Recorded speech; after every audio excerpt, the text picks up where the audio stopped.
the Arab states, the Palestinian question, and the politics of refusal.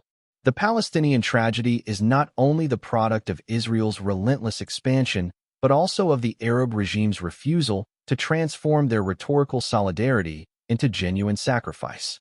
The refusal of Arab states to integrate Palestinians is not born of heartlessness alone, but of bitter lessons, fragile political balances, and the priorities of elites who place survival and profit above principle. Rhetoric without action. For decades, Arab leaders have thundered from podiums, condemning Israel's aggression and promising unwavering support for Palestine. Yet when faced with the prospect of absorbing refugees or materially challenging Israel, these regimes hesitate. Their loyalty to Palestine is mostly symbolic, a flag waved at summits, a speech crafted for domestic consumption, while the machinery of power remains aligned with Western and Israeli interests. This duplicity is not accidental.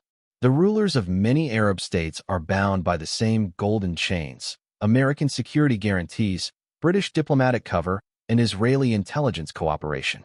To break those chains would risk their thrones. Palestine is the perfect cause for them.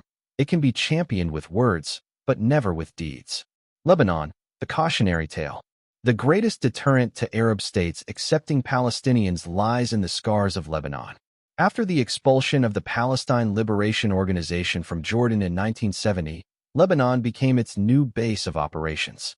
There, the PLO created a state within a state, challenging Lebanese sovereignty and launching raids against Israel that provoked devastating reprisals.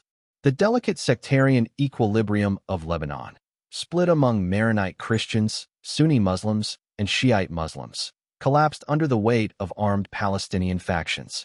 The Lebanese Civil War, 1975 to 1990, left hundreds of thousands dead, the economy ruined, and the state reduced to rubble. Israel's invasions in 1978 and 1982 deepened the chaos, while Syrian intervention turned Lebanon into a proxy battlefield. For the Lebanese people, Palestinians were not merely refugees. They became armed actors whose presence destabilized the nation for decades. That legacy remains fresh, and no Lebanese leader today dares to repeat such an experiment. Jordan and Egypt, fragile stability. Jordan nearly met the same fate during Black September in 1970, when King Hussein was forced to crush the PLO after it threatened his rule. Thousands were killed, and the monarchy survived only with U.S. and Israeli backing. Since then, Jordan has lived with a demographic reality. Palestinians make up more than half its population. To absorb more would endanger the Hashemite dynasty, transforming Jordan into the Palestinian state in exile, a nightmare for the palace in Amman. Egypt, too, has its red lines. The Sinai Peninsula is already vulnerable to jihadist insurgency, and Cairo fears that opening the Rafah crossing to mass resettlement from Gaza would embed militant networks in a region it barely controls. President after president has preferred to keep Gaza bottled up, even as they denounce Israel's brutality. The logic of elites. At the core of this refusal lies the logic of elites. Arab rulers, like all actors in the pyramid of power, are interested first in regime survival and personal enrichment. The Palestinian cause, while emotionally potent, is also politically dangerous. To accept large numbers of Palestinians would mean absorbing not only economic burdens, but also political instability. Better, then, to keep the Palestinians stateless, trapped in camps or enclaves, their plight used as a bargaining chip in negotiations with Washington, London, or Tel Aviv. This cynical calculation ensures that Palestine remains both a wound and a weapon, never to be healed, always to be exploited. Israel's strategic advantage. Israel understands this dynamic well. The longer Arab states refuse to integrate Palestinians, the more isolated the Palestinians become.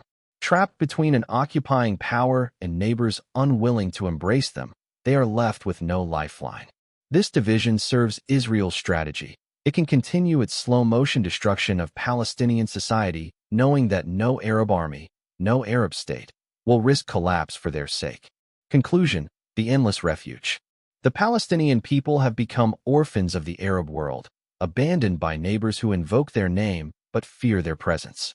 History: Jordan's bloodshed, Lebanon's destruction, has taught Arab rulers that welcoming Palestinians risks national survival. And so they remain in limbo, pawns in a regional game where elites guard their thrones, Western powers guard their interests, and Israel guards its supremacy. As long as this architecture of fear and calculation persists, Gaza and the refugee camps will remain prisons without walls, while Arab leaders continue to deliver speeches of solidarity that mask their complicity in the perpetuation of the tragedy.